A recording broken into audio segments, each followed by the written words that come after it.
طول عمرنا مع دخلة الامتحانات كلنا كنا بنتزنق زنقة الكلاب ونجري عشان نلحق نلم المنهج في اسبوع. ضحكنا كتير، هناخد السنه كلها ضحك ولا ايه؟ طب عدت على خير ونجحنا، نتعلم بقى؟ ابدا. التاسك قدامه اسبوع وحضرتك قاعد تتمرقع على الفيسبوك وتبتدي فيه قبل الديو ديت بساعه واحده. اعمل فيها ايه الساعه دي؟ السؤال هنا، ليه بنتمرقع ونبطل مرقعه ازاي؟ ده اللي هنتفزلك فيه النهارده.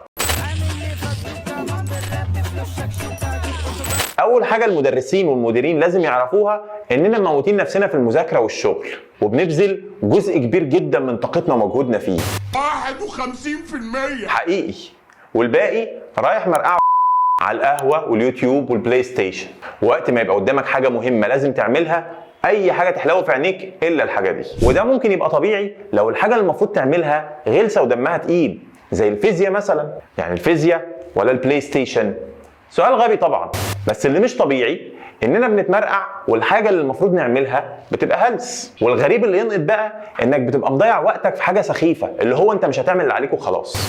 كده كده. ده معناها ان المرقعه او البروكراستينيشن يبان سلوك غير منطقي، لان الطبيعي اننا نخلص اللي ورانا وبعدين نلعب. بس الحقيقي بقى ان المنطق ده هو اللي جديد علينا، ولسه لحد دلوقتي مخنا مش قادر يستوعبه. لانه حسب كلام علماء النفس التطوري، الانسان القديم ما كانش فارق معاه غير حاجه واحده بس، البقاء. ياكل ويشرب ويتكاثر، لا كان فارق معاه كارير ولا زفت. علشان كده كتير من المسارات العصبيه في مخنا متصممه انها تركز على التاسكات القصيره بس، واللي تاثيرها بيبان وقتي. يعني لو قدامك اختيارين، ماتش بلاي ستيشن تنبسط فيه دلوقتي، او مذاكره ملهاش اول من اخر عشان بعد 20 سنه تبقى دكتور، هتختار ايه؟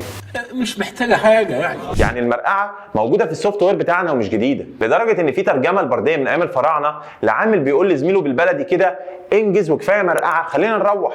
طيب المفروض ان الدنيا اتغيرت، والعالم الرأسمالي اللي احنا عايشين فيه دلوقتي ما بيرحمش، شايفنا ارقام وبس، وبيقيس طول الوقت برودكتيفيتي وافشنسي. ولو مالكش لازمه هتترمي في الشارع ومش هتلاقي حد يشغلك.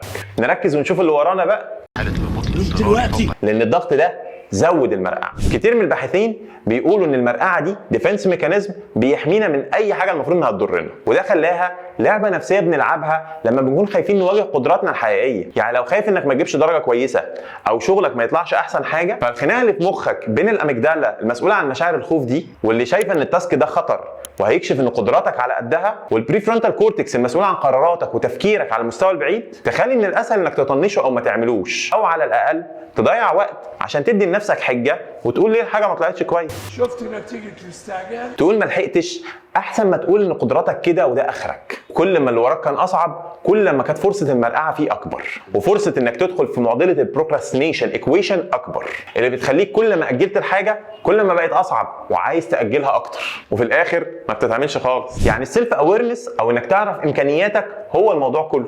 يا راجل، البديهي اللي بيجي في مخنا ان الموضوع محتاج شويه التزام وتايم مانجمنت وخلصنا. هقول لك للاسف ما بيحلوش المشكله، بالعكس دول بيزودوا الضغط النفسي عليك وبيزودوا احساسك بالذنب من انك على طول متاخر، وده بيخليك تحس انك مش نافع في حاجه وهتترفض.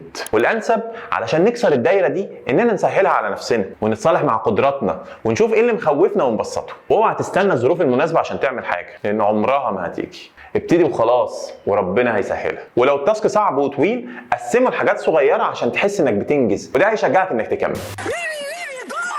وابعد عن الحاجات اللي بتشتت تفكيرك زي الموبايل والتلفزيون. ولما تهرب من اللي وراك حاول تهرب لحاجه مفيده او تاسك تاني وراك، زي انك تذاكر ماده تانيه او تبص على الايميلات اللي انت ما بتشوفهاش طول اليوم دي. كلنا بنتمرقع، وشويه مرقعه عادي في حياتنا ما فيهاش مشكله. مش لازم تبقى مكفي على وشك طول الوقت. المشكله في الناس اللي عندها اكسترا مرقعه، حاجه كده زي اكسترا فوم. الناس دي غلابه والمرقعه جزء من شخصيتهم، وللاسف ده مش بايديهم وليه علاقه بالترابطات العصبيه في مخهم، واللي بتبقى مختلفه سيكا عن الطبيعي نتيجه لضعف قشره الفص الجبهي وحجم الاميجدالا اللي بتبقى اكبر من الطبيعي، وده بيخلي تركيزهم بيتشتت بسهوله. الناس دي عكس المتوقع، الستاندرد عندهم بيبقى عالي جدا، بيبقوا عايزين الحاجه تطلع بيرفكت، وده للاسف بيخليهم ما يعملوش حاجه. سبحانه. خد التقيله، دول لما بيتعبوا بيكسلوا يكشفوا، ولما بيعرفوا ان هم عيانين بيكسلوا ياخدوا الدواء. ايه ده؟ الخلاصه ان المرقعه هي الاستسلام لشعور حلو بس مؤقت، وده عادي. المهم اننا نبقى قادرين نسيطر على نفسنا وعندنا درجه معينه من الانضباط تسمح لنا نمارس حياتنا ونعمل اللي ورانا.